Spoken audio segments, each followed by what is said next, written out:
मला सांगितले त्या नेत्यांनी की बघा आता मला अंगठी दिली महाराजांनी, या आता नाना ह्या अंगठीनं मी मुख्यमंत्री, कॅबिनेट मंत्री, मुख्यमंत्री होईल.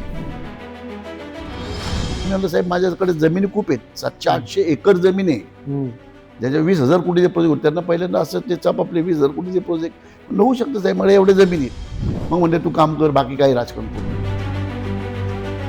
खरातनं जे काही संरक्षण दिलेलं आहे, तर ते म्हणतात की बाबा तो खरात जो आहे तो नेत्यांना अल्पवयीन मुली पुरवायचा. बाबाच्या सांगण्यावरनं काही ऑपरेशन पुढे ढकलून त्यांना जीव गमावा लागला. दोन लोक आहेत मला तेच सांगायचे की 2 लोकांनी अरे बाबा तू कर, हे केलं तर ते होईल आणि माणूस घ्या. आणि जर तुला तसं असेल गेम तर झालाच पाहिजे तो गेम. जर तुम्ही त्याचे लागे बांधे असतील तर का व्हायला नको त्याचा गेम? कुणी असू द्या ना मग तो. पण याच्यामध्ये एकनाथ शिंदेचा पॉलिटिकल गेम करण्याचा काही पॉलिटिकल कोणाचाही गेमचा संबंध नसतो याच्यामध्ये. जो कोणी सापडेल, मग तो राजकारणी असू, आमदार असू, खासदार असू, मंत्री असू, कुणी असू, त्याला शिक्षा दिलीच पाहिजे. म्हणजे मी हे पण ऐकलंय की बाबा एका चांगल्या नेत्याने तुझ्या बंगल्याच्या वर पाऊस पाडतो पैशाचा, तर पैशाचा पाऊस पडू शकतो का? नाही पडू शकतो. अशी आडमाप मोठी रक्कम त्या माणसाला दिली ब्लॅकमेलची. मी यातनं बाहेर पडेल, पण मी कुठल्याही महाराजाला माझा हात नाही दाखवला. एका महाराजांनी महाराष्ट्रातलं यायचं चांगले संजय काकडेने हात दाखवला. मी म्हणाल अरे तो म्हणलं पप्पा असं काही नाही आहे. आणि आता पार्थ बरोबर पण तो असतो, कारण पार्थ पवार त्याचा वर्गमित्र आहे. शाळेत एकत्र मर्सिडीज बेंचमध्ये एकत्र होते ते हिंजवडीला. नमस्ते, मी योगेश कुटे. लेट्स विशेष या कार्यक्रमामध्ये तुम्हा सर्वांचं पुन्हा एकदा स्वागत. नाशिकच्या भोंदू बाबा असलेल्या अशोक खरातचं प्रकरण एव्हा तुम्हाला सगळं माहिती झालं असेल, त्यातले धागेदोरे तुमच्या सगळ्या मनामध्ये आले असतील. राजकारण आणि उद्योग, अधिकारी, नोकरशहा अशा अनेक क्षेत्रामधली मंडळी या बुवाच्या कच्छपी लागलेली होती.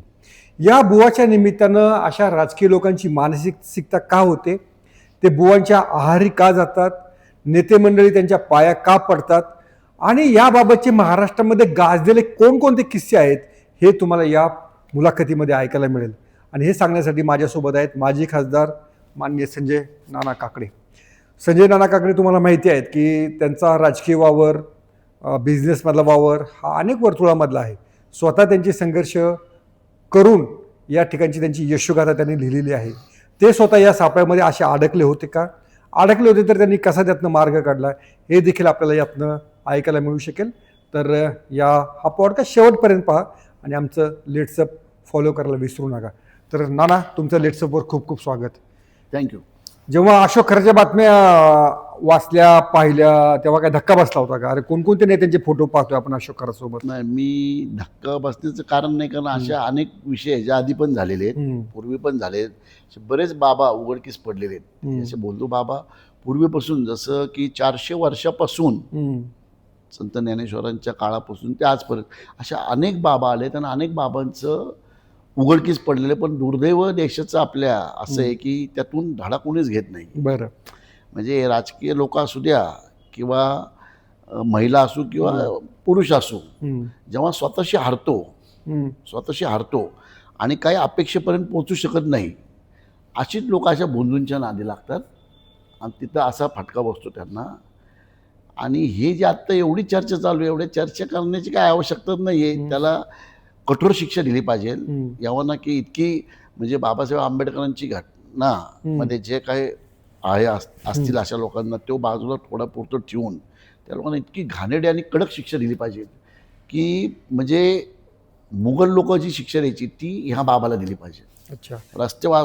रस्ते उभा करून दगडांनी मरेपर्यंत त्याला मारला पाहिजे. आणि यातून असे भोंदू बाबा परत त्यांनी आपला सगळा ताशा गुंडाळला पाहिजे आणि सगळं बंद केला पाहिजे. आणि जे लोक जात आहेत त्यांनाही कळलं पाहिजे अशांची काय अवस्था होती. अच्छा. जोपर्यंत हे अशा पद्धतीने पुढे येत नाही तोपर्यंत भारतात ही संस्कृती बंद होणं मला वाटत नाहीये. हा भोंदू बाबा आत्ता उघडकीस आलेला आहे. याचे जे चाहते असतील 10-5 हजार लोक, त्यांना त्यांच्यासमोर कळालं की हा भोंदू आहे. पण असे हजारो लाखो भारतामध्ये लोक आहेत अशा भोंदू बाबांच्या नादी लागले, चुकीच्या मार्गाच्या नादी. पण याच्यामध्ये राजकीय लोकच का जास्त दिसतात आपल्याला? राजकीय लोकांना काय प्रॉब्लेम असतोय? त्यांच्याकडे एवढा पैसा आहे, सत्ता आहे, संपत्ती आहे, पद आहे, तरी का अशा नेत्यांच्या मी जे पाहिलेत अशी 2 लोक पाहिलेत राजकारणामध्ये की ज्यांचा स्वतःचा आत्मविश्वास संपलेला असतो, अशी लोक अशा मार्गांकडे जातात. बरं. आता आपलं काहीच नाही, मग बाबा काहीतरी सांगेल त्या मार्गाने आपण जाऊ, त्या मार्गाने काहीतरी जिंकू. आणि असे बिझनेसमॅनमधले हारलेले लोक आहेत, ती अशांकडे जातात की बाबा आता आमच्याकडे काहीच नाही राहिलं, थोडंफार राहिलेलं असतं, बाबा तेच लाटतो आपला. अच्छा. त्यांना सल्ला देतो, त्यातनं 100 लोक खड्ड्यात जातात. एखादा बाबांनी सांगितलं म्हणून त्या दिशेला जातो आणि ती दिशा पार करतो कर्तृत्वाने. तर त्याला ते कळत नसतं की आपलं कर्तृत्व आपल्याला पुढे नेते. बाबांनी मार्गदर्शन केलं, मार्गदर्शन घ्या तुम्ही, या बोलण्याची गरज नाही त्याला जायची. मार्गदर्शन घेऊन एखादा सक्सेस होतो, किंवा 2-4 जे मार्गदर्शन घेऊन त्या ट्रॅकला जातात, कॉन्फिडन्स वाढून स्वतःचा, त्या लोकांना यशस्वीपणा येतो. तर ते जगभर सांगत बसतात, बघा ह्याच्यामुळं बाबामुळे मी पुढे आलो. बाबा 50 लोकांना त्याची उदाहरण देतो आणि लोक बाकीचे 500 लोक वेडे करतो. वेळेवर.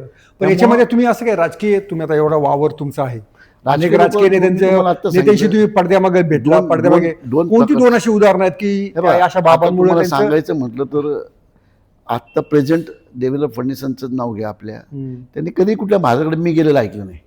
म्हणजे आता माझे त्यांचे संबंध 2013 पासून आहेत, 14 पासून, आज 13-14 वर्ष झाले आमचे चांगले संबंध आहेत, जे मला त्यांच्या बऱ्यापैकी गोष्टी माहिती आहेत. कुठल्या महाराजाकडे गेले नाही. अजित पवार, अजितदादांचे माझे संबंध होते 97 पासून आज तग आहेत. म्हणजे आता मागच्या वर्षी दुर्दैवी निधन झाल्यापासून त्यांनी कुठल्या महाराजाकडे गेलेले मी ऐकलं नाही. म्हणजे असे कितीतरी शरद पवारांचं पण उदाहरण ऐकायचं. शरद पवारांचं पण आपल्याला याच्या उदाहरणापेक्षा असं काही तुम्हाला काही कोणता असा अनुभव आहे? असे आहेत ना, असे आहेत. बाबा हे तर चांगलं उदाहरण झाले. बाबा आता असे काहीतरी महाराज झाले होते, ते कुठले तरी होते बाबा मोठे केसवाले, जे वर्षावर 2 लोकांनी मुख्यमंत्र्यांचे पाय धुतलेत. असे पण महाराज आहेत.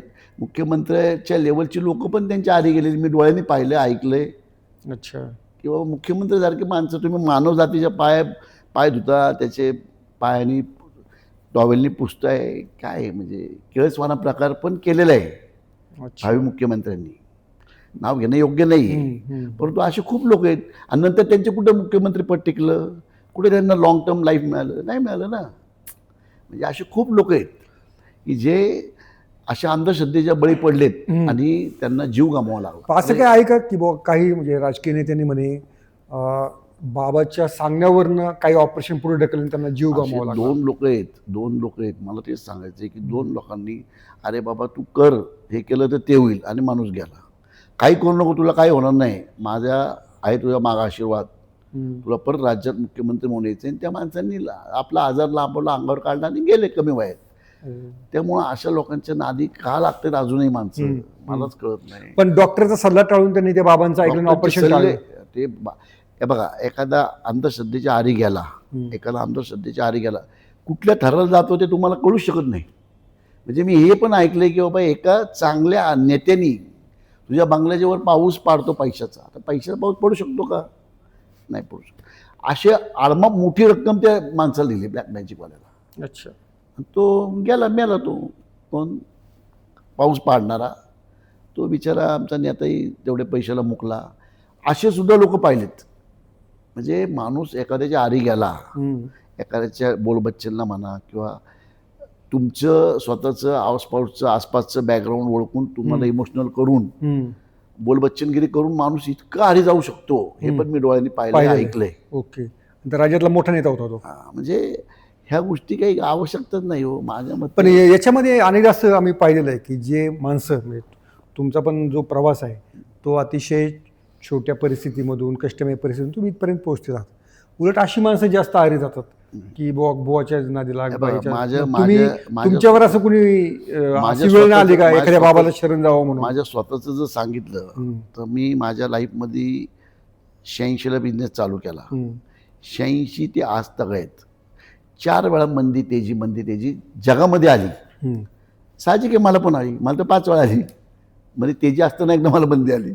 पण मी कुठल्याही महाराजाकडं, कुठल्याही बाबाकडं आज तगडीत गेलो नाही, जाणारही नाही. आणि मी माझ्या जेव्हा कॉन्फिडन्स स्वतःचा पूर्ण बंद म्हणजे गेलेला असेल त्यावेळेस मी बिझनेस बंद करेल, पण कुठल्या महाराजाकडे जाणार नाही. माझ्या हातात बघा तुम्हाला कुठलं काही दिसणार नाही, गळ्यात काही दिसणार नाही. पण मी असे लोक बघलेत की ते महाराजांच्या नादी लागून भिकारी झालेत. अच्छा.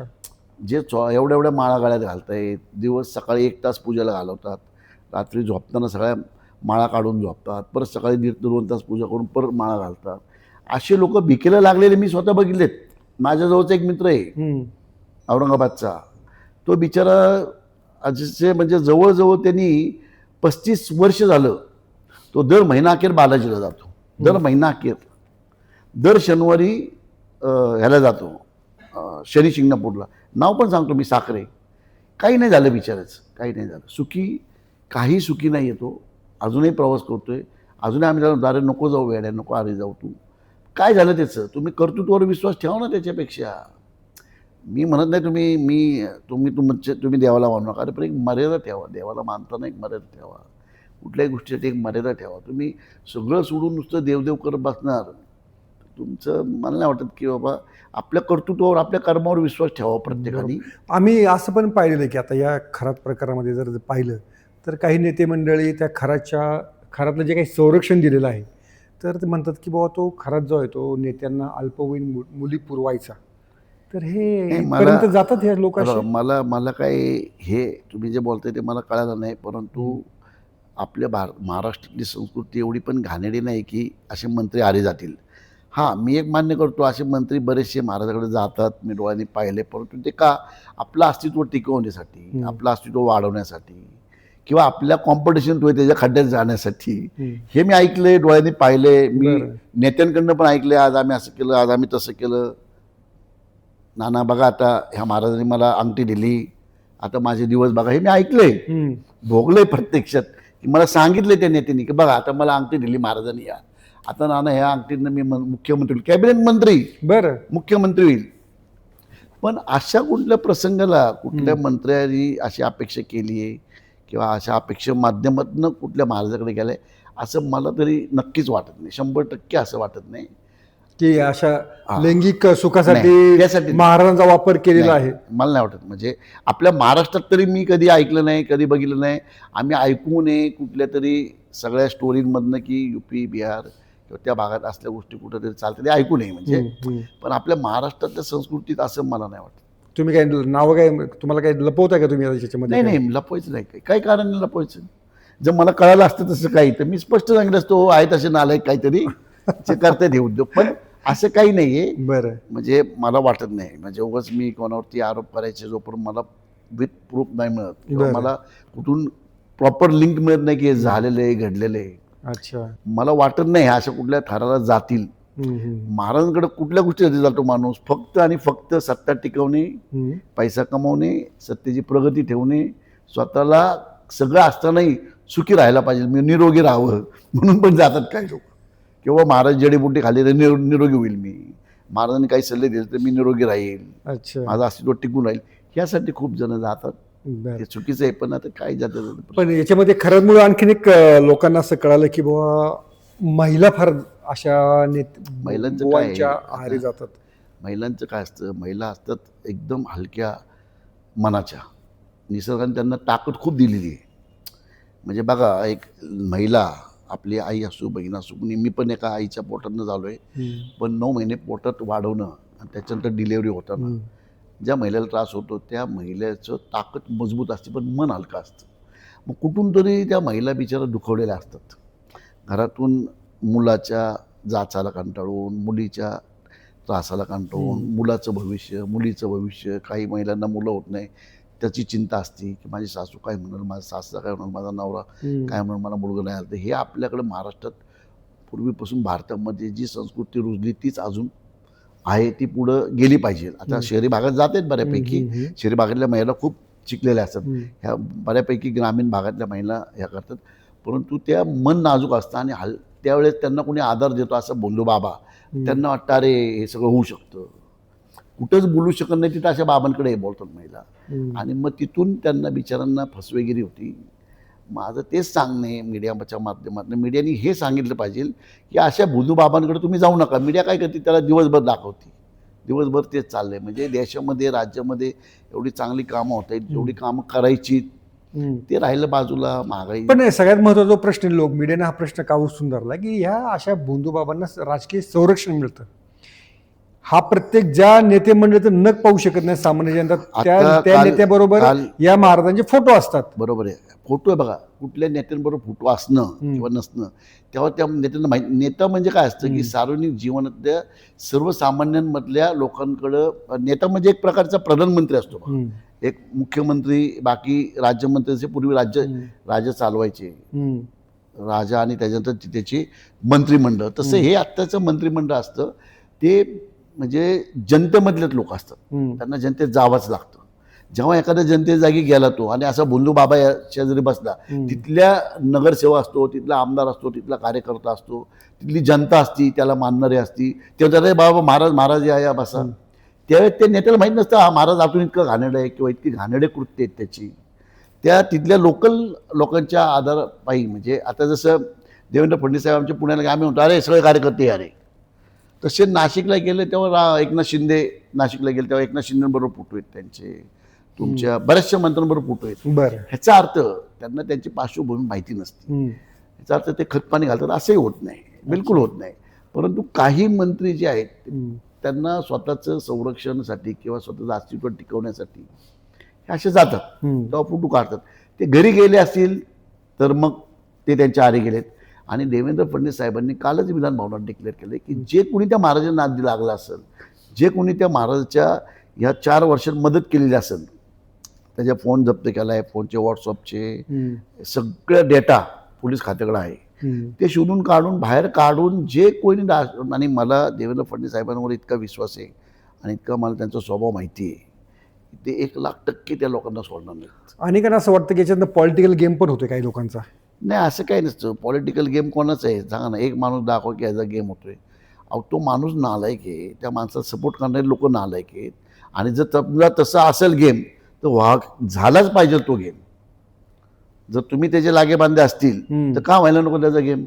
कुणी असू द्या ना. मग तो लागेबांधे गेम म्हणजे तुम्ही चोराबरोबर पकडला गेलात आणि तुम्ही चोर पण परवडला हो एक वेळेस, पण हे नीच लोक ह्यांच्याबरोबर तुम्ही पकडला गेला, तुमचे लागे बांधे असतील तर कुणी पण असू त्याला, मग त्याला रंग राजकीय नको द्यायला. ओके, त्याला जे घडलंय, अनेकांना असं वाटतं की अनेकांना असं वाटतं की एकनाथ शिंदे त्याच्या जवळ होते, एकनाथ शिंदेवरतीच हा पॉलिटिकल गेम करण्याचा यातनं एक मार्ग दिसू शकतो किंवा असा आहे. हे बघा, एकनाथ शिंदेंना करण्यासाठी जर असं असतं, कंप्लेंट कोणी दिली? त्या महाराजाच्याच माणसांनी. कंप्लेंट कोणी दिली? अत्याचार झाणाऱ्यांनी. कुणी राजकीय लोकांनी एकही कंप्लेंट केली नाही. मग असं न सोडायचं का? समजा कुठल्याही मंत्र्याचं त्याला वास्तव असेल, सोडायचं का त्याला? तुमचं काय म्हणणं आहे? पण याच्यामध्ये एकनाथ शिंदेचा पॉलिटिकल गेम करण्याचा काही पॉलिटिकल कोणाचाही गेमचा संबंध नसतो याच्यामध्ये. याच्यामध्ये जो कोणी सापडेल, मग तो राजकारणी असू, आमदार असू, खासदार असू, मंत्री असू, कुणी असू, त्याला शिक्षा दिलीच पाहिजे. बरं, ओके. एक मला सांगा, तुम्ही आता इतक्या राजकीय नेत्यांच्या जवळ पाहता, भविष्य पाहून, मुहूर्त पाहून काम करणारे, फाईलवर सही करणारे खूप असे पाहिजेत का तुम्ही नेते? खूप आहेत. मी सांगितलं ना, हे लोकांना, बऱ्याचशा लोकांना आय एस ऑफिसर पण असतील त्याच्यामध्ये, खूप आहेतच. आणि मंत्री आमदार पण आहेत. त्यांना त्यांच्याशिवाय असं वाटतं की ते म्हणजे सर्वस्व आहे. त्यांना स्वतःची किंमतच कळत नाही, स्वतःचं महत्त्वच कळत नाही, स्वतःवरचा कॉन्फिडन्स नाही की बाबा मी केलं हे, मीच पुढं करणार आणि मीच पुढं जाईल. हे जिथं संपतं ना माणसाचं, तेव्हा आशांच्या नारी लागतात लोकांची. आणि आपण असा किस्सा सांगा की आम्हाला असा किस्सा सांगा की नेते फाईल पाहून फाईलवर सही करताना देखील मुहूर्त पाहिजे, असं काय आहे का? मी नेते नाही पाहिले, पण मी बरेचसे मुख्यमंत्री पण पाहिले तर 2 की जे असल्या गोष्टीत होते. इथंच जिना ठेवा, इथंच तुमचं एंट्री करा, ती एंट्री बंद करा, असे 2 मुख्यमंत्री पूर्वी पाहिलेत मी. 2014च्या आधी सांगतो मी तुम्हाला, आधीच आहे. अच्छा, असे पाहिलेत ज्यांनी त्यांच्या घरी जाऊन महाराजांनी त्यांच्या आरत्या केल्यात, ओवाळल्यात, डोकं पायावर ठेवून पाया पडलेत. हे सगळ्या महाराज सगळ्या राज्यांनी बघितले. पण त्यावेळेस मीडिया एवढी स्ट्रॉंग नव्हती किंवा त्यावेळेस. आता ही मीडिया एवढी स्ट्रॉंग झाली 2014 नंतर. प्रत्येक गोष्ट ती दाखवती, बघती. हातात मोबाईल आहे, सगळ्यांच्या 2 मिनिटात तिथं फोटो काढला जातो, व्हिडिओ काढला जातो. बरोबर. त्यामुळं प्रत्येक चौकात कॅमेरे आहेत, बंगल्यांच्या समोर. तुम्ही तुमचं कधी भविष्य पाहिलं का? तुम्ही मी माझं भविष्य ना, मला खरं सांगितलं ना तर तुम्हाला खोटं वाटेल. माझी रास मला माहित नाही. आत्ता माझी रास मला माहिती नाहीये. भविष्य खूप लांबचे. भविष्यावर रास बघतात, राशीवर भविष्य बघतात. आणि मी इतक्या घाणेरड्या परिस्थिती होतो मध्ये, म्हणजे मला खूप लोक यायचे माझे चाहते की अरे या महाराजाला आणू, आपलं तुमचं हा जिना करा, तिकडं करा, तो जिना तिकडं. मध्ये मी अडचण होतो 2000 साधारण 18 19 20 ते 23 24 20 ते 22 होय. म्हणजे 3 वर्ष मी खूप वाईट काढली. म्हणजे माझ्या जागी दुसरं कोण असतं तर बिचारावरच गचकला असता. अरे बाप. पण माझा कॉन्फिडन्स आहे की बाबा हे मी करू शकतो या गोष्टी. मला मी काहीच नव्हतो, मी भाजीपाला बी करतो, त्यापेक्षा आता चांगलं आहे. आणि ह्यात जर सगळं असताना माझं कर्तृत्व जर शून्य झालं तर मी खड्ड्यात जाईल, पण माझं कर्तृत्व शून्य नाही, मी यातनं बाहेर पडेल. पण मी कुठल्याही महाराजाला माझा हात नाही लागलो. एका महाराजांनी महाराष्ट्रातलं यायचं सांगायचं, संजय काकडेने हात दाखवला, मी म्हणाल ते हरेल. दुसरी गोष्ट, माझ्या घरी 5 ते 6 लोक माझ्या मित्रांनी मी नसताना घरी जाऊन दाखवले की हे चेंज करा. मी त्यांना म्हणलो बाबा ठीक आहे चला. आजपर्यंत मी घरातली एक खिडकीसुद्धा वास्तूप्रमाणे कोणी बांधल्यापासून कुणाच्या सांगण्यावरून मी इकडची तिकडे केली नाही, करणारही नाही मरेपर्यंत. अच्छा. हे घर असे, हे घर तसे. मला बरेच लोक काय म्हणले तुमच्या घरात दोष असतील. मी म्हणलं दोष असेल तर बघल, मला माझं मी बघल बाबांनो, तुम्ही नका माझ्या घरचा दोष काढू, मीच काढेल ना. माझ्या घरात जर मला दोष असेल तर नाही, आपल्याला पण दोष काढावं. खरी गोष्ट आहे. त्या चुका होत असतील समजा आपल्या. पण तुम्ही आता एक जो उल्लेख केला की तुम्ही फार संकटामध्ये होते, की तुम्हाला असं वाटत होतं की बाबा हार्टवर तुमच्या प्रेशर यावं, की तुम्हाला असं वाटतं की अरे जातो. नाही, मला हार्डवर नाही प्रेशर कधीच, बरं समजा कधीच घेत नाही. काळजी pressure मी घेतच नाही, माझ्या आयुष्यात घेत नाही प्रेशर. सगळ्यांना माहिती आहे, काळजी होती की नाही, काळजी होती की नाही? काळजी म्हणजे काय की मी गेले 10 वर्ष काहीच काम नव्हतं केलं. म्हणजे हाच पार्ट मी तुम्हाला सरळ मार्गी सांगतो. म्हणजे ह्या मार्गावरून तरी कुणी धडा घ्यावं किंवा हे भोंदू बाबांकडं ब्लॅक मॅजिक करू नये. मला माझं 10 वर्षामध्ये राजकारणामध्ये मी माझ्या बिझनेसमध्ये एवढा मागं पडलो होतो की उठून सकाळी 7 वाजता माझ्याकडे कार्यकर्ते जे झोपेपर्यंत मी त्यांची कामं करायचे. पण माझ्या स्वतःच्या कामाकडे दुर्लक्ष करून मी अशा स्टेज आलो की अरे काहीच नाही. पण मी त्यातून सावरून माझा बिझनेस जमीन होत्या, मी बिझनेस जागरूकप्रमाणे केला. सकाळी 8 ते रात्री 10पर्यंत काम केलं मी 3 वर्ष. आणि परत स्टेबल झालो, कर्ज फिटलं, थोडंफार राहिले किरकोळ एकदम ते फेडलं. पण मी कुठल्या बंधू बाबाकडे नाही गेलो. मग ज्यांनी आपल्या कर्तृत्वावर विश्वास ठेवला पाहिजे, बरोबर, आपल्या कर्मावर विश्वास ठेवला. आपण कोणाचं वाईटच केलं नाही तर आपलं का वाईट होईल. मी माझ्या कर्माला विश्वास ठेवतो. बरोबर. कोण काय बोलतो, मी म्हणजे कुत्री कितीतरी भुकत असलं आपण लक्ष देत नसतो रस्त्याने जाताना. तसं आपल्या जीवनात पण कोण काय म्हणतं ह्या कुत्र्याची उपमा देऊन पुढे जायचं. रस्त्याने कुत्रे भुकतात, आपण थांबतो का त्याच्या नादी लागत त्याकडे भुकतो का? नाही. तसं माणसाने, प्रत्येक माणसाने, माझं नाही, प्रत्येक माणसाने, महिलांनी, व्यक्तींनी, कोण काय म्हणतं त्याच्याकडे लक्ष देऊ नका ना. तुम्ही तुमचा फोकस ठेवा, तुम्ही तुमचा कॅमेरा ठेवा की बाबा हा रोल आहे आपला आयुष्यात, तो करा. तुम्हाला कुठल्याही भोंदू बाबाची गरज लागणार नाही. आणि खास करून महिलांना माझं सांगणे, कुठल्याही भोंदू बाबाकडे जाऊ नका. आपल्या महिला असेल तिने आपल्या नवऱ्याला विश्वास घ्यावं, मुलगी असेल तिने आपल्या आईवडिलांना घ्यावं, बायको असेल तिने नवऱ्याला घ्यावं, नवरा असेल त्याने बायकोला घ्यावं. म्हणजे आपल्या जीवावर किंवा ज्याची भीती असते आपल्याला, त्या लोकांना विश्वासात घेऊन त्या गोष्टी पुढे हा एक चांगला मला वाटतं. कुठल्याही भोंदू बाबाकडे जाऊन काही होत नसतं. लाखात एखादी महिला सक्सेस होती, परंतु लाख मधल्या 1 लाख महिला अशा बिचाऱ्या हे करतात. त्यापेक्षा एक महिला सक्सेस होण्यापेक्षा 1 लाख महिला सक्सेस कधी होतील, त्यांनी स्वतःच्या हिमतीवर, स्वतःच्या ताकदीवर कुठल्याही भोंदू बाबाकडे न जाता आपल्याच घरात जी काही परिस्थिती समोर जाऊन, तिच्या समोर जाऊन त्यांनी बिचाऱ्यांनी ते सक्सेस घ्यावं. त्या असल्या बाबांकडे जाऊन वाटोळ करून घेऊ नये कोणी. पण नाना, हे बुवाबाजीवर बोललो आपण. तुम्ही आता एवढी पुणे महापालिकेची, महाराष्ट्रातल्या सगळ्या मिनी विधानसभा म्हणतात, जिल्हा परिषदा, महापालिका सगळ्या पार पडल्या. संजय नाना काकडे शांत का होते, गप्प का होते? नाही, मी आपल्याला मागं पण एका चॅनलद्वारे सांगितलं होतं की माझा 10 वर्षाचा बिझनेस. बघा, देवेंद्र फडणवीस माझे खूप चांगले मित्र आहेत, ते तुम्हाला बहुतेक माहिती असेल. म्हणजे जग जाहीर आहे. ते पण बिचारे एवढ्या स्टेजला असून पण सांगतात, अरे नाना माझा मित्र काय बोलला असेल तर जाऊ द्या, म्हणावं नका घेऊ, त्याचा सरळ स्वभाव आहे, हे सांगतात. जग जाहीर आहे. तसं मला माझा बिझनेसची परिस्थिती मी त्यांना सांगितली, सगळं साहेब असं असं झालं आहे. त्यांनीच मला बऱ्याचशा जागी बँकिंग क्षेत्रात फोन करून मुदत दिल्या मला पैसे भरायला. म्हणजे कमी करा किंवा काय असं प्रेशर नाही, फक्त वेळ द्या. माझा वेळेचाच महत्त्व होता. आणि मला बँकांनी 1 टाइम सेटलमेंट कायद्याला धरून RBIच्या गाईडलाईनमध्ये ज्या गोष्टी असतील त्या करून मला कर्ज फेडायला. तेव्हा मला ते म्हणजे, संजय तुझे असं काय झालं, तू तर भाजीपाला विकून एवढं आला आणि तू अचानक एवढं. मग मी म्हणलं साहेब माझ्याकडे जमिनी खूप आहेत, 700-800 एकर जमीन आहे, ज्याच्या 20,000 कोटीचे प्रोजेक्ट होते. त्यांना पहिल्यांदा असं ते चापले 20,000 कोटीचे प्रोजेक्ट होऊ शकतं साहेब, मला एवढे जमीन आहेत. मग म्हणले तू काम कर, बाकी काही राजकारण करू नको. जेव्हा तुझं सगळं कर्ज शून्य होईल तेव्हा तू माझ्याकडे, आपण राजकीय सक्रियता आणायची जबाबदारी माझी. मग मी आता म्हटलं ठीक आहे, मला पण तेच पाहिजे होतं. कुणी मंत्र्याला प्रोटोकॉलला एअरपोर्टला जाऊ शकत नाही, कारण माझ्याकडे वेळच नव्हता. 10 वर्षाचा कॅटलॉग मला 3 वर्षात भरून काढायचा होता. 21, 22, 20, 21ला 24, 25, 4 माझं 90% कर्ज फेडलं आणि 50% जमिनीवर प्रॅक्टिकल कामं सुरू केली मी.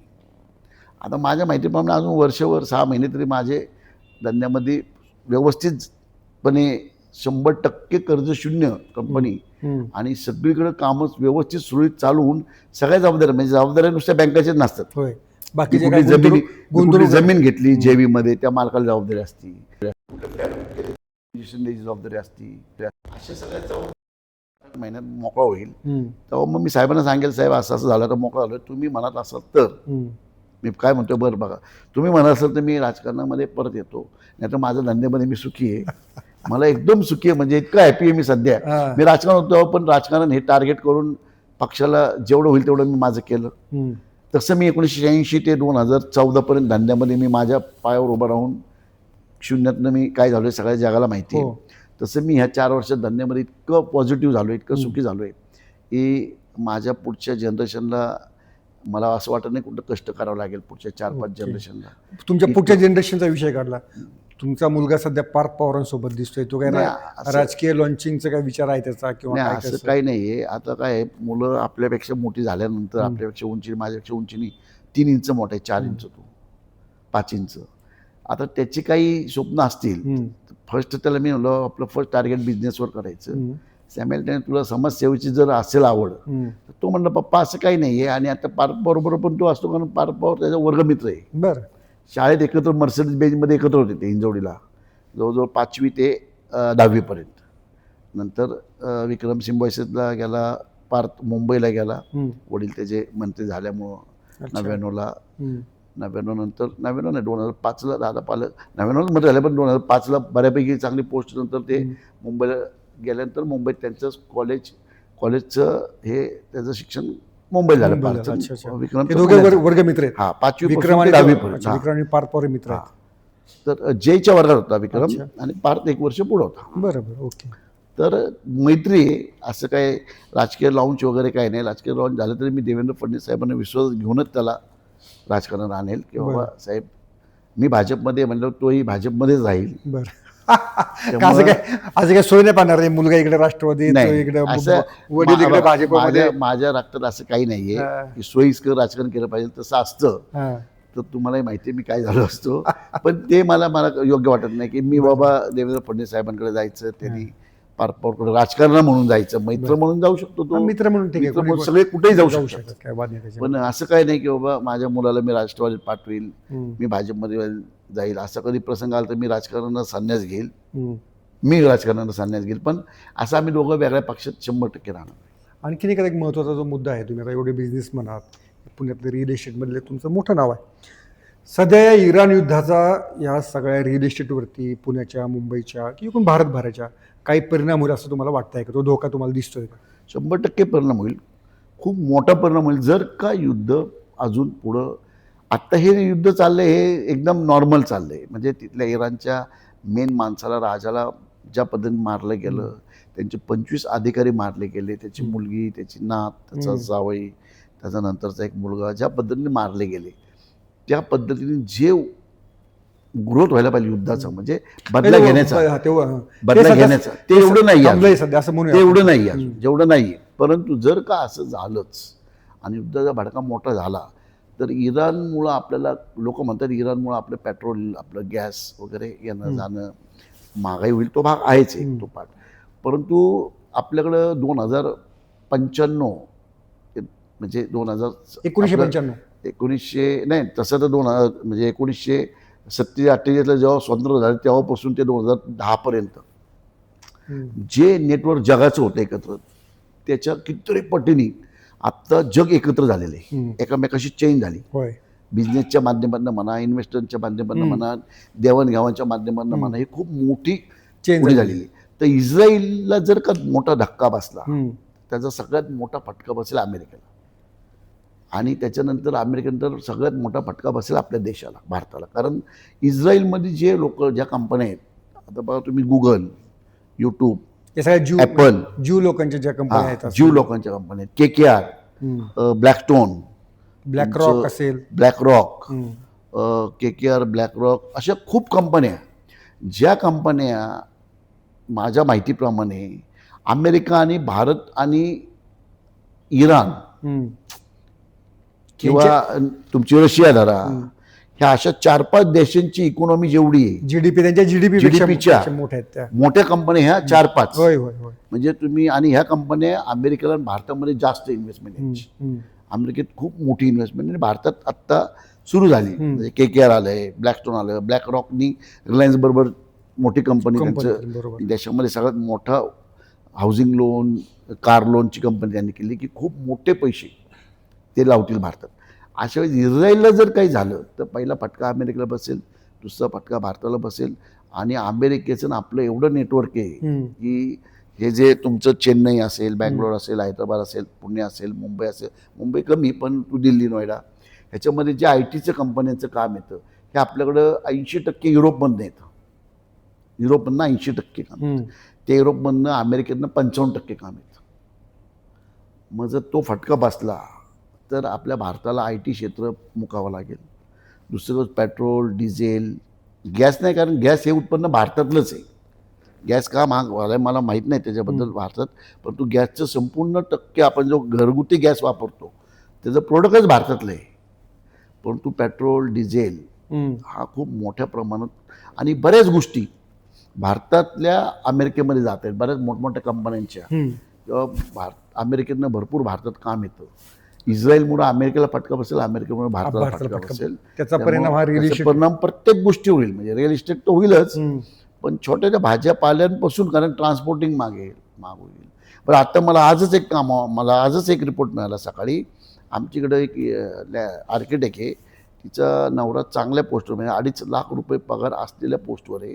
त्याला सांगितलं तुम्ही उद्यापासून घरी काम करा, ट्रान्सपोर्टिंग वगैरे ऑइलचा प्रॉब्लेम होणार आहे, शॉर्टेज होणार आहे, लाईटचं शॉर्टेज, तुम्हाला घरी काम करा. आत्ता सुरू झालं. ब्लॅक म्हणजे जसं करोनामध्ये होतं लॉकडाऊन, तसं लॉकडाऊन त्यांनी IT क्षेत्रात करून टाकलं आज. ओके. आज सकाळीच त्याला फोन आला. एक मला राहून प्रश्न पडला, तुम्हाला खरं तो विचारायचा होता की तुम्ही आणि अतुल चोरड्या, पंचशीलवाले, या दोघांची सुरुवात साधारणपणे एकाच वेळी झाली? नाही, माझी आधी झाली. माझ्या माहितीप्रमाणे अतुल चोरड्याची सुरुवात झाली 2000 नंतर. मग ते त्यांचं मॉडेल आणि तुमचं मॉडेल का असं वेगवेगळं झालं, आणि ते त्यांनी वेगळं मॉडेल करून ते इतके यशस्वी का झाले? बरं, त्यांचं मॉडेल म्हणजे पूर्वी अतुल चोरड्यांनी बरेचसे हाऊसिंग प्रोजेक्ट केले होते. बरं. ते सुरुवात हाऊसिंग म्हणून झाल्यानंतर ते कमर्शियलला डायव्हर्ट झाले. आणि कमर्शियलला त्यांच्याबरोबर एक पार्टनर मिळाला, ब्लॅकस्टोन, जी जगातली नंबर 5 पैकी एक कंपनी. म्हणजे ब्लॅक रॉक नंबर 1 आहे. राईट. 10 ट्रिलियन त्यांचं व्हॅल्युएशन. बरोबर, जास्त आहे, 10 ट्रिलियन पेक्षा जास्त आहे. 10 ट्रिलियन म्हणजे आता मी कालच बघितलं, 10 ट्रिलियन त्यांचं स्वतःचं आहे. आणि ब्लॅकस्टोनचं पण 2.5 का 3 ट्रिलियन, म्हणजे आपल्या देशाचे GDP एवढी व्हॅल्यू त्यांची. बरोबर. तर तसा पार्टनर त्याला मिळाला आपल्या अतुल चोरड्यांना. आणि अतुल चोरड्याच्या घरात 4 ते 5 भाऊ आहेत एकत्र. 5ही भाऊ, म्हणजे आता एक वारला बिचारा दुर्दैवाने, त्यांनी गळफास घेऊन गेला. 3 भाऊ आहेत, तर ते अतुल त्या 3 भावांना डिवाइड काम केलेलं आहे, नंबर 1. आणि त्यांना ज्या जमिनी मिळाल्या माननीय शरद पवारांच्या कृपेने, अतुल चोरड्यांची पुण्यातली जी पहिली कामं असतील, मग तुम्ही सेनापती बापट रोडचं JW मॅरिटचं हॉटेल घ्या, तुमचं एरोड्यातली एक प्रॉपर्टी घ्या, इऑन घ्या, हे सगळ्या गव्हर्नमेंटच्या जागा शरद पवारांच्या मदतीने योग्य प्रकारे, म्हणजे असं नाही की त्याच्यामध्ये काही फ्रॉड झाला वगैरे, तो एक बूस्टर मिळाला त्याला. दुसरी गोष्ट, त्यांनी सातत्याने आपल्या बिझनेसला महत्त्व दिला. त्या समाजाच्या रक्तामध्येच बिझनेस असतो. आम्ही मराठी लोक आमचं वळवळतो, मग आम्हाला राजकारणाचे नाद लागले. आम्ही राजकारणामध्ये गेलो, 10 वर्ष वाया गेले. ते 10 वर्षाचं वाया नसते गेले आमचे, तर आज आम्ही डबल असतो. जमिनी जेवढ्या होत्या माझ्याकडे स्वतःच्या. बरोबर. पण मग आता आपण म्हणतो ठीक आहे, चला त्यातून आपण भाजीपाला विकत होतो. अतुल चोरड्याचे वडील खूप मोठे बिझनेसमॅन होते. त्यांच्या वडिलांचं हॉटेल पंचशील म्हणून हॉटेल पण होते चिंचवडला. म्हणजे अतुल चोरड्याचे वडील माझे चांगले मित्र होते. अतुल चोरडे माझा चांगला मित्र आहे. त्यांचे कष्ट, म्हणजे वडिलांचे पण खूप कष्ट. एक बाहेरून पुण्यात आलेली फॅमिलीनी हॉटेल टाकलं. त्या हॉटेलवर ते स्वतः दिवसभर बसायचे. मी स्वतः डोळ्यात बघितलं चिंचवडला हॉटेल होतं त्यांचं. माझं पण चिंचवडला साईट होती रिअल इस्टेटमध्ये. म्हणजे पहिला प्रोजेक्ट चिंचवडला आमचा, त्यांच्या हॉटेलपासून 1 किलोमीटर.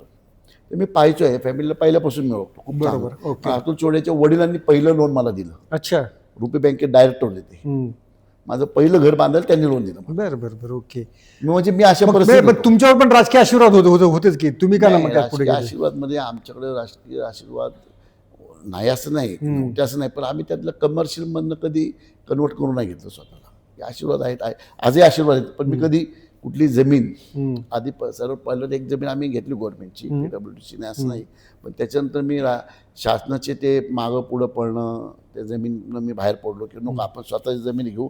आणि आमचा पहिल्यापासून 86 पासून माझा पहिला प्रोजेक्ट आम्ही घेतला तो स्वतः विकत घेऊनच केला, असं काही नाही की. ओके. परंतु माझं स्वतःचं 2012 ते 2024 नाही 2012 ते 2020 नाही 22 जवळजवळ 2012 ते 2022 मी 14ला खासदार झालो, पण 2012ला पण मी विड्रॉ होऊन माघार घेऊन परत ते 40 आमदार सांभाळत बसलो 2 वर्ष. म्हणजे मी ते 12 ते 22 10 वर्ष उमेदीचं वय, जे माझं उमेदीचं वय म्हणजे किती होतं बघा ना, 12ला माझं वय होतं 33 आणि 34 45 ते 55 हे बरोबर, एक परिपक्वतेचं वय होतं, म्हणजे तुम्हाला सगळं म्हणजे कळलेलं होतं. आपल्या शासनामध्ये 40 पासून प्रमोशन होतं, बरोबर, 40 खरी 45 गोष्ट, खरी 50 गोष्ट. 55 बरोबर. हे उमेदीचं वय आणि अनुभवातलं वय. मी राजकारणामध्ये माझ्या वेडेपणामुळे घालवलं, असं नाही की वाईट झालं त्यात माझं, परंतु म्हणतो चला बघू काय आपण नवीन काहीतरी, मग आपण त्यात गेलो. त्यात माझं 10 वर्ष खरोखर वाया गेले, म्हणजे बिझनेसमध्ये. अशी जनरल मला असं वाईट अनुभव आला कोणाचा असं काही नाही, बरोबर. माझं डायव्हर्ट झालो. आणि माझा मुलगा त्यावेळेस लहान होता, लक्ष तुम्ही पूर्णपणे माझा देऊ मुलगा शकला पण नाही. लहान होता त्यावेळेस. मी माझे 2012ला माझा मुलगा खूपच लहान होता, त्यामुळे थोडंसं लक्ष द्यायला 20 वर्षाचा होता, 19 वर्षाचा. अच्छा. पण एक आता हा प्रश्न आपण व्हिडिओमध्ये ठेवायचा, पण बघूया. तुम्ही अतुल चोरड्यांचं उदाहरण दिलं की त्यांचे भाऊ एकत्र होते, हे एकत्र होते. मराठी कुटुंबामध्ये, काकडे कुटुंबामध्ये असे भाऊ एकत्र का राहत नाहीत? नाही बघा, आता तुम्ही ठेवलं तरी मला काही प्रॉब्लेम नाही आहे. मराठा कुटुंबामध्ये पण आहे असं काही नाही आहे, मराठी कुटुंब पण कामं करतात एकत्र, असं काही किंवा सगळं. आता कोलते पाटील आहेत 3 भाऊ एकत्र आहेत, शिर्के 2 भाऊ एकत्र आहेत, असं नाही आहे की काहीच नाही आहे बाबा. पण आपल्या काही समाजामध्ये लोकांना असतं की बाबा इगोस्टिक जास्त असतो, आपण एकमेकाला सांभाळण्यापेक्षा आपल्या इगो जास्त मोठा असतो, असं नाही. आणि हे आत्ताचं नाही, आणि हे मराठ्यांमध्ये नाही, प्रत्येक समाजामध्ये. म्हणजे आता म्हणजे असं काही नाही की इतिहासापासून असं आहे. दोन भाऊ खूप प्रेमाने पण राहतात आणि वेगळे झाले तर खूप वाईट पण वागतात, म्हणजे हे पूर्वीपासूनचा इतिहास आहे. तुमच्या दोघां भावांमध्ये काही सेटलमेंट होऊ शकत नाही का? नाही, आमच्यात भांडणं नाही आहे. बरं. आमच्या दोघा भावांमध्ये भांडणं बिलकुल नाही आहे, म्हणजे 1,00,000% भांडणं नाही. अच्छा. फक्त आम्ही धंद्यातनं वेगळे झालो नाही. काही मतभेद असतात बघा, मला काही गोष्टी आवडतात ते त्याला आवडत नसतील, त्याला काही गोष्टी आवडतात त्या मला आवडत नसतील, म्हणून आम्ही वेगळे झालो 2002ला. माझी आई गेली आणि आम्ही ठरवलं की बाबा तुम्ही तुझं तू वेगळं व्हायचं, माझं मी. आणि आनंदात हसत करत तुम्ही पाहिलं असं त्याच्यानंतर आम्ही भाऊ बरेच एकत्र राहिलो, बोललो, खातो पितो. पण असं की भांडणं होऊन आम्ही वेगळं निघालो आहे किंवा प्रॉपर्टीवर काही वाद आहे? नाही नाही, आमच्या प्रॉपर्टीचं काही माझं संबंध होतं. हे जे काही उभं केलं ते आमच्या भावानेच केलं होतं, मी त्याच्याकडे कामाला होतो. बरं. अच्छा, तुम्ही तुमच्या भावाकडे मी माझ्या भावाकडे कामाला होतो, मला त्यांनी नेलं या लाईनमध्ये, रिअल इस्टेटमध्ये. मी पावभाजी विकायचो पूर्वी सुधीर मांडकेंकडं, पावभाजीच्या स्टॉलवरती कामाला होतो मी. बिल्डर सुधीर मांडके त्यांच्याकडे पडळकरांचे एक स्टॉल होता बाहेर, तर मी पावभाजीचा कारागीर म्हणून कामाला होतो. तुम्हाला अजूनही पावभाजी करतील का? अजूनही मला पावभाजी नाही, मला सगळं, कारण मी आचारी पण होतो. बरं. सगळे आयटम करते, म्हणजे कुठलाही आयटम असं नाही जो मी करू शकत नाही. अंडा बुर्जीपासून घरी पावभाजी करता का? हां करतो, म्हणजे मूड आला की करतो, बायकोला वाटलं करायचं करतो. पण आमच्या 2 भावांमध्ये असं काही असं वितृष्ट नाही, काही मध्ये खूप भांडणं असतात, पण आमच्यात तसं काही. ओके. आणखीन एक महत्त्वाचा मुद्दा की आम्ही आता जे पुण्याची हॉरायझन पाहतोय तिथं लोढा, महिंद्रा अँड महिंद्रा, बिर्ला, गोदरेज असे मोठमोठे ग्रुप येऊ लागले. रेजा. आता याच्यामुळं छोटे बिल्डर आता पुण्याच्या या उद्योगातनं बाहेर पडणार का? नाही, असं काही होत नाही. बघा, पूर्वी रेजा मुंबईमध्ये होती, मग मला चांगलं, म्हणजे रेजाला मी ओळखतो जवळून, रेजाचं सांगू शकतो मी. लोढाला पण मी, मंगलप्रभात आमचे राज्याच्या मंत्रिमंडळातील भाजपचेच आहेत, त्यांनाही जवळ ओळखतो, त्यांच्या दोन्ही मुलांनाही चांगलं ओळखतो जवळ. त्यांचे 2 भाऊ वेगळे झाले, म्हणजे मंगलप्रभातांनी बसूनच वेगळं केलं. अंबानी घरात पण 2 भाऊ वेगळे झाले, असं नाही, मराठीचं होतं सगळीकडे. तर मी त्यांना ओळखतो. जेव्हा ते मुंबई त्यांच्या कंट्रोलमध्ये आली आणि मुंबईनंतर त्यांनी कंपनी लिस्टिंग केल्यानंतर वाढवावं लागतं, मग ते हैदराबादला गेले. हैदराबादमधनं त्यांना बऱ्यापैकी काम केलं त्यांनी. मग बँगलोरला गेले, बँगलोरला बऱ्यापैकी काम केलं. मग पुणे शहर जसं वाढत गेलं, जसे चांगले रेट मिळायला लागले, मुंबई आणि पुण्यामध्ये खूप मोठा फरक होता. फरक पण आहे. आता पुण्यामध्ये क्लायंट बेस खूप आहे मुंबईपेक्षा. म्हणजे मुंबईपेक्षा मागच्या वर्षी फ्लॅट जास्त विकले गेले पुण्यामध्ये. ओके, मुंबईपेक्षा पुण्यामध्ये जास्त क्वांटिटी, क्वांटिटी क्वांटिटी जास्त, अमाऊंट वाईज नाही पण याच्या वाईज म्हणजे डिमांड आहे. मग डिमांड असेल की सगळे लोक येतात. मग रेजा आला, गोदरेज आला, बिर्ला आला, लोडा आला, प्रेस्टीज आला, सगळे builder आले. बरोबर. तू शापोजी पुण्यामध्ये- पालनजी आले आणि मोठमोठ्या स्कीम सगळे करतात. आणि पुण्यामध्ये आपल्याकडे पुण्यातलं स्थानिक बिल्डरांचं थोडं कमी झालं. म्हणजे तुम्ही बघायला असाल तर एवी भट तर DSK गेले. असतील, सुधीर मांडकेंनी थोडं कमी केलं, मंत्री कमी झाले, तुमचे DS कुलकर्णी अशा परिस्थितीत बिचारे पोचले. असे बरेच बिल्डर गेले. परंतु आता रेरामुळं आणि जमीनच्या भावांमुळं छोट्या बिल्डरना वाव नाही. परंतु मोठे बिल्डर पुण्यामध्ये सतीश मगर बघा, अतुल चौडिया बघा, आपले पुण्याचेच आहेत. सतीश मगर, अतुल चौडिया, कोलते पाटील, परांजपे, VTP म्हणून एक कंपनी, त्यांचेही बऱ्यापैकी काम आहे. किसन गोयल, KK गोयल म्हणतात, KK कृष्ण गोयल कुमार. जे म्हणतात त्यांना, कोहिनूर ग्रुप, पुण्याचेच आहे सगळे. अच्छा. ज्यांच्याकडे त्यांचं स्वतःचं कॅपिटल भांडवल आहे, ज्यांनी आधी जमिनी घेऊन ज्यांनी पूर्वी ठेवतात. जमिनी घेतल्या अच्छा. किंवा ज्यांचं पारदर्शक व्यवहार आहे, असे लोक पुण्यामध्ये पण भरपूर आहेत आणि टिकून राहतील ते. पण ते जर फारच मोठे, पण एक मिडियम साईज जो एक 50 फ्लॅटवाला 100 मीडियम building, साईज पण आहेत भरपूर बिल्डर. पण ते टिकतील का? आता त्यांनी जर का व्यवस्थित बिझनेस केला तर टिकतील. परंतु आत्ता काय झालं आहे, ह्याच्यात आपण कंपनीची नावं घेतली किंवा आपण महाराष्ट्र पुण्यातले असतील किंवा मुंबई, बँगलोरचे बरे बिल्डर आलेत, त्यांना जे पैसा जो उपलब्धता आहे त्यांची खूप कमी व्याजदराची उपलब्ध आहे, त्यांची कॅपॅसिटी खूप आहे. त्यामुळं आता मोठ्या मोठ्या बिल्डरनी जमीन विकले त्यांना. ओके. म्हणजे चला बाबा, आपले एक 100 एकरची टाउनशिप आहे, याच्यात 5 सेक्टर, 2 सेक्टर विकून टाका, कारण आपल्याला कॉम्पिटिशन होतं. बरोबर. म्हणून पण हे बाहेरचे लोक खूप येतात. परंतु छोट्या बिल्डरने जर पारदर्शकता व्यवहार ठेवला तर मला नाही वाटत काही अडचणी. काही अडचणी नाही. साधारणपणे तो 10,000च्या आसपास 9-10 काही ठिकाणी 8-9 काही 6 पण आहे, काही 7 आहे. बरोबर. आणि 6-7चं 75%. बरोबर. बाकी जो 75% मधनं 6-7-75% आपल्याकडे विकला गेलेला माल. बाकी मग 15% माल विकला गेला तो 1 कोटी ते 2.5 कोटी. मग 5% माल आहे 2.5 ते 5. 5% माल आहे 5 कोटी ते 10 कोटी. असं आपल्याकडे बेस आहे. 10 कोटीच्यावर आपले फ्लॅट विकले जात नाही पुण्यामध्ये. एखादा फ्लॅट 2 फ्लॅट गेले याला काय महत्व नसतो. बरोबर. पण 10 कोटीच्यावर आपल्याकडे आजपर्यंत ते पण 2-3%च लोकसंख्या अशी 10 कोटीच्या वरचे फ्लॅट घेऊ शकतात. ओके. बाकी मेजर आता जर पुण्याचं होरायझन तुम्ही पाहिलं, समजा आपण 4 दिशांना पाहिलं, पूर्व दिशा वाघोली, इकडे कात्रज, इकडे काय हिंजवडी, आणखीन इकडे पुनावळे, वाकड, इकडे काय सातारा पट्टा, तर कोणत्या पट्ट्यामध्ये तुम्हाला ग्रोथ दिसते तेवढं आमच्या वाचकांना किंवा प्रेक्षकांना सांगा की बाबा या पट्ट्यामध्ये जास्त ग्रोथ होऊ शकते. बघा किंवा आता विमानतळ पुरंदर भागामध्ये होतंय. भविष्यात जर कारण तुमच्यासारख्या लोकांना जमिनीचा भाव कुठे वाढतो हे तुमच्या लोकांचं न्याक आहे. आता जर का तुम्ही मुंबई बघितलं तर मुंबई पूर्वी दादर आणि सायन होतं आणि टाउन होतं, बरोबर ना. दादर आणि सायनचा मधला पार्ट होय आणि टाउन एवढंच होतं. पण नंतर हळूहळू ते काय केलं की बाबा जुहू, बांद्रा, जुहू, अंधेरी, बोरिवली तिकडे शिफ्ट होत तिकडे मुंबई, चेंबूर, वाशी, नवी मुंबई आणि पनवेल, खारघर पनवेल म्हणजे ह्या 2 भागात वाढलं. तिकडं मग नंतर वसई विरारपर्यंत पोहोचलं. पलीकडे तर समुद्र. बरोबर. म्हणजे मुंबई 4 बाजूनी पसरली. तसं पुणे 4 बाजूनी पसरताना. परंतु मला जितकं नॉलेज आहे ते खूप पुणे वाढेल ते वाढेलपेक्षा जास्त महत्त्व आत्ता येईल. तो येईल औंध, बाणेर, बालेवाडी, बावधन या भागामध्ये खूप वाढ होईल. कारण मुंबई अप्रोच आहे त्याला. तुम्ही बघा खराडी वगैरे तिकडे गेलो आपण, खराडी साईडला जाताना एंड करतो. जसं वसई विरारमध्ये रेट वाढलं पण ते रेट खूप कमी झाली. पण सायनच्या अलीकडे आलो आपण तिथं रेट अचानक भयंकर वाढले. त्याचं कारण पुणे अप्रोच झालं, एअरपोर्ट जवळ आहे. तसं आपलं हा भाग खूप वाढेल कारण पुणे मुंबई जवळ आहे. आणि आज तुम्ही बघा खराडीवरून किंवा बाणेरवरून आपल्याला एअरपोर्टला जायला पाऊण तास लागतो इथलं एअरपोर्ट. मुंबईचं इंटरनॅशनल एअरपोर्टला पण आपल्याला जास्तीत जास्त 1 तास लागणार आहे हिंजवडीवरून. हिंजवडी, बाणेर किंवा औंध, वाकड ह्या भागामध्ये आता जे नवीन एअरपोर्ट येईल तिथून 1 तास लागेल. घाट सेक्शनचं पण नवीन पूल होतो, नवीन बोगदा होतो. 1 तास जर आला इंटरनॅशनल एअरपोर्ट तर बाहेरच्या कंपन्या ज्या आत्ता एअरपोर्ट जवळ आहे म्हणून नगर रोड त्यांना खूप ॲग्रेसिव्ह वाटत होता, परंतु आत्ता विक्री होताना आत्ता कालच्या रिपोर्टमध्ये आहे की औंधपासून ते हिंजवडी, पाषाणपासून ते बावधन ह्या भागामध्ये आता 60% माल विकला गेला.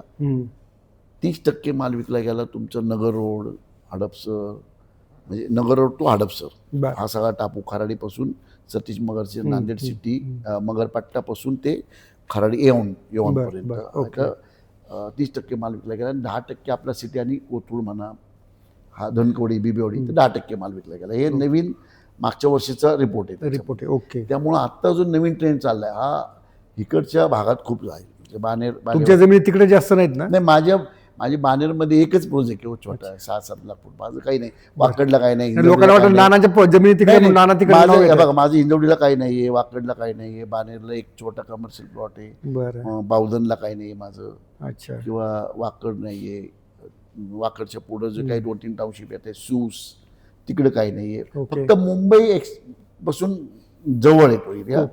आणि सांगली, सातारा, कोल्हापूर, सोलापूर त्यांनाही मुंबईला जाताना तो आणि एअरपोर्ट येते म्हणून त्या भाव माझ्या मते, हे माझं मत आहे. बरोबर. आता हे माझं मत आहे, माझं विजन प्रमाणे मला वाटतं बाबा तो भाग चांगला आहे. माझं जमीन काय, माझं कोथरूडला आहे, तिथं मी 10% म्हटलंय.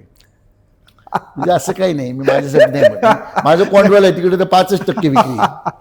कोंडवाला एक टाउनशिप आहे माझी. भुगाव आहे, मी तिथं भुगावचं नावही घेत नाही. बरोबर. तर हे होते रोखठोक नाना. त्यांनी आपल्या अनेक प्रश्नांना दिलखुलासाने मनापासून उत्तर दिलेले. त्यांना माहिती नव्हतं की मी या विषयावर त्यांची मुलाखत मी ट्रॅक तिकडे वळवणार आहे म्हणून. पण नाना, धन्यवाद. तुमच्याशी नेहमी संवाद साधणं मलाही वैयक्तिकरित्या आवडतं आणि आपल्या प्रेक्षकांना नक्कीच आवडेल. तेव्हा ही मुलाखत पाहायला विसरू नका. धन्यवाद. सोशल मीडियाच्या भाऊ गर्दीत विश्वासार्हतेने चकाकणारे नाव म्हणजे लेट्सअप मराठी. सगळ्यांना, सगळ्या नागरिकांना ती स्पीच, ती लेट्सअप वरील मुलाखती म्हणजे विचारांचा खजिना. त्यानंतरच्या निवडणुकीमध्ये मला सोडून गेले. बातम्या केवळ वस्तुस्थिती सांगणाऱ्या, न प्रोपगंडा, फक्त जनतेचा अजेंडा. क्योंकि आने वाला कल जाने वाला है, जाने वाला कल आने वाला है. राजकारण, मनोरंजन असो की क्रीडा क्षेत्र, महाराष्ट्राची स्पंदने संवेदनशीलतेने टिपणारे माध्यम म्हणजे लेट्सअप मराठी. जगासोबत एक पाऊल पुढे राहण्यासाठी लेट्सअपचे ॲप, सोशल मीडिया आणि वेबसाईट सोबत कनेक्टेड रहा.